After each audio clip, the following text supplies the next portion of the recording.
Morning everyone. सुप्रभात बच्चों, मैं आज आपके कक्षा 9th में हिंदी कृतिका कहानी भाग से पाठ 3 रीढ़ की हड्डी शीर्षक है, जिसके लेखक हैं जगदीश चंद्र माथुर। ये आज हम पढ़ाने आपको जा रहे हैं। ये प्रस्तुत पाठ जो है, पाठ पर एक एकांकी है, जिसमें पात्र होते हैं उमा, उमा की माँ प्रेमा, उमा के पिता रामस्वरूप, शंकर तथा उसके पिता गोपाल प्रसाद जो हैं इस एकांकी में प्रमुख पात्र हैं। इन सब पात्रों में सबसे अधिक प्रभावशाली पात्र है उमा। उसी पर ये आधारित है एकांकी। तो आज हम ये एकांकी पढ़ेंगे। तो इसमें हम जानेंगे, सबसे पहले पेज नंबर है आपका ये 27। तो आप लोग देखेंगे, मामूली तरह से सजा हुआ एक कमरा होता है।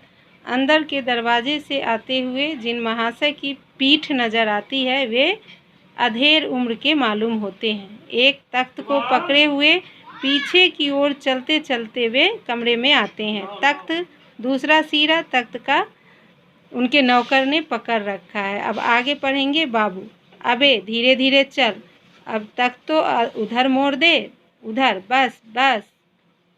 तो नौकर क्या कर, बिछा दूं साहब। बाबू फिर बोल रहे ज़रा तेज आवाज़ में, और क्या करेगा? परमात्मा के यहाँ अक्ल बट रही थी तो तू देर से पहुँचा था क्या? बिछा दूं साहब। और यह पसीना किस लिए बहाया है? फिर नौकर कहता है तख्त बिछाते हुए, ही। बाबू कहते, हंसता क्यों है? अबे हमने भी जवानी में कसरतें की हैं, कलशों से नहाता था लोटों की तरह। यह तख्त क्या चीज़ है? उसे सीधा कर यूँ, हाँ बस। और सुन, बहू जी से दरी मांगला इसके ऊपर बिछाने के लिए, चादर भी कल जो धोबी के यहाँ से आई है वही। नौकर फिर जाता है अंदर। बाबू साहब इस बीच में मेज पोस्ट ठीक करते हैं, एक झाड़न से गुलदस्ते को साफ करते हैं, कुर्सियों पर भी 2-4 हाथ लगाते हैं। सहसा घर की मालकिन प्रेमा का इंटर होता है। वो आती है। गंदुमी रंग, छोटा कद, चेहरे और आवाज़ से जाहिर होता है किसी काम में बहुत व्यस्त हैं। उनके पीछे पीछे भीगी बिल्ली की तरह नौकर आ रहा है खाली हाथ। बाबू साहब अब वो राम स्वरूप से दोनों तरफ देखने लगते हैं। प्रेमा, मैं कहती हूँ तुम्हें इस वक्त धोती की क्या ज़रूरत पड़ गई? एक तो वैसे ही जल्दी जल्दी में। राम स्वरूप, धोती? प्रेमा, हाँ अभी तो बदल कर आए हो और फिर ना जाने किस लिए। राम स्वरूप, लेकिन तुमसे धोती मांगी किसने? प्रेमा, यही तो कह रहा था रतन। फिर राम स्वरूप कहते, क्यों बे रतन, तेरे कानों में डांट लगी है क्या? मैंने कहा था धोबी के यहाँ से जो चद्दर आई है उसे मांग ला। अब तेरे लिए दूसरा दिमाग कहाँ से लाऊं, उल्लू कहीं का। प्रेमा, अच्छा जा, पूजा वाली कोठरी में लकड़ी के बक्स के ऊपर धुले हुए कपड़े रखे हैं ना, उन्हीं में से एक चद्दर उठा ला। रतन कहता है, और दरी? प्रेमा कहती है, दरी यहीं तो रखी है कोने में, वही पड़ी तो है। राम स्वरूप दरी उठाते हुए, और बीबी जी के कमरे में से हारमोनियम उठा ला और सितार भी, जल्दी जा। रतन जाता है। पति पत्नी तख्त पर दरी बिछाते हैं। प्रेमा, लेकिन वह तुम्हारी लाडली बेटी तो मुँह फुलाए पड़ी है। तो आज यहाँ तक हम फर्स्ट वीडियो में पढ़ाया। अब इसका हम आपको सारांश बताते हैं। ये जो प्रस्तुत पाठ है एक एकांकी है, जिसमें हमने आपको पात्र बताया है। इसमें सबसे मेन पात्र है, जो प्रभावशाली पात्र है, वो है उमा। महिला पात्रों के माध्यम से समाज में स्त्री के प्रति व्याप्त रूढ़िवादी जकड़ी हुई मानसिकता पर चोट करते हुए स्त्रियों की शिक्षा से उत्पन्न उनके साहस और आत्मबल को प्रदर्शित किया है। इसमें रीढ़ की हड्डी। इसमें प्रस्तुत पंक्तियों लेखक माथुर जो हैं एक अधेड़ उम्र के व्यक्ति रामस्वरूप और उनके नौकर के बारे में बता रहे हैं कि नौकर बताई गई बात को ध्यान से नहीं सुनता है।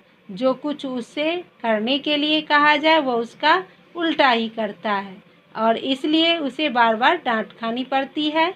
अब बाबू रामस्वरूप ने उसे बिस्तर पर बिछाने के लिए, चादरें लाने के लिए कहते हैं तो वह अंदर जाकर धोतियाँ मांगने लगता है। तो अब आगे हम पढ़ेंगे दूसरे वीडियो में। ओके, तो आज आप लोग को हमने ये पढ़ा है फर्स्ट वीडियो, कैसा लगा है इसका एक क्वेश्चन आपको हम अभी देंगे करने को। ओके, पहला क्वेश्चन है इसका, ये भी बुक में उल्टा ही लगा हुआ है बुक सेट।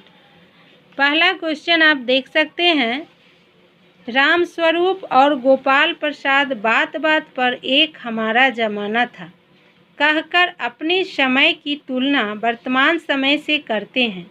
इस प्रकार की तुलना करना कहाँ तक तर्कसंगत है? इसका आंसर आप लोग लिखेंगे।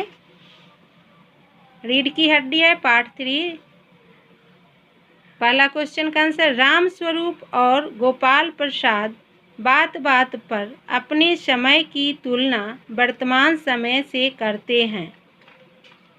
वास्तव में यह मानव स्वभाव है कि वह वर्तमान से असंतुष्ट रहता है और अतीत की याद उसे सुखद लगती है।